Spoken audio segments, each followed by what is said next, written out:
आगे वाला तीसरा जो पॉइंट है वो आपकी क्या आने वाला है, वो है इस प्रकार मौसम।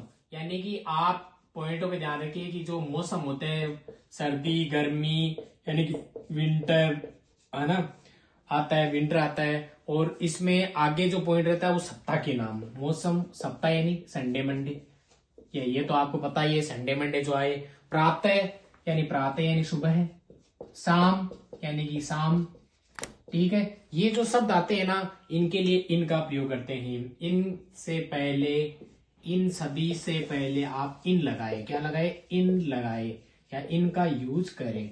अब इसके आगे देखो क्या आता है, जैसे कि मान लीजिए यहाँ पे मॉर्निंग लिखा हुआ है, ठीक है। तो यहाँ पे आप क्या है कि मॉर्निंग इवनिंग से पहले खाली जगह कहीं दे रखी हो, वहां पे इन आने वाला है। इन द मॉर्निंग होता है क्योंकि द का यूज होता है, वो आर्टिकल है। इवनिंग शब्द आता है तो यहाँ पे आप क्या लगाओगे, इवनिंग, तो यहाँ पे क्या आ जाएगा, इन आने वाला है।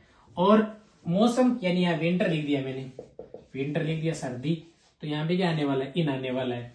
और इसी प्रकार से हम क्या लिखते हैं, सप्ताह के नाम, यानी सप्ताह यानी यहाँ संडे लिखा हुआ है तो यहाँ आने वाला है, ठीक है। तो मौसम हो गया।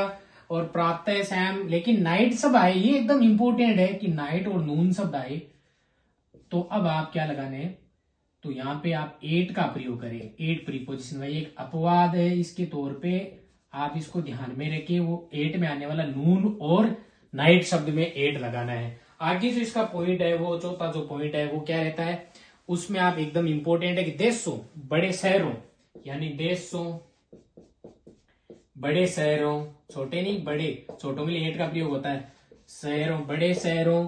और याद रखिए जिलों आदि के नाम के पहले, आदि के नाम के साथ, यानी जिलों जो आदि नाम आते हैं इनसे पहले इनका यूज करें। किसका यूज करें, इनका यूज करें। तो ये आपका इन था। हमारे वीडियो को शेयर करें, सब्सक्राइब करें। थैंक यू, धन्यवाद।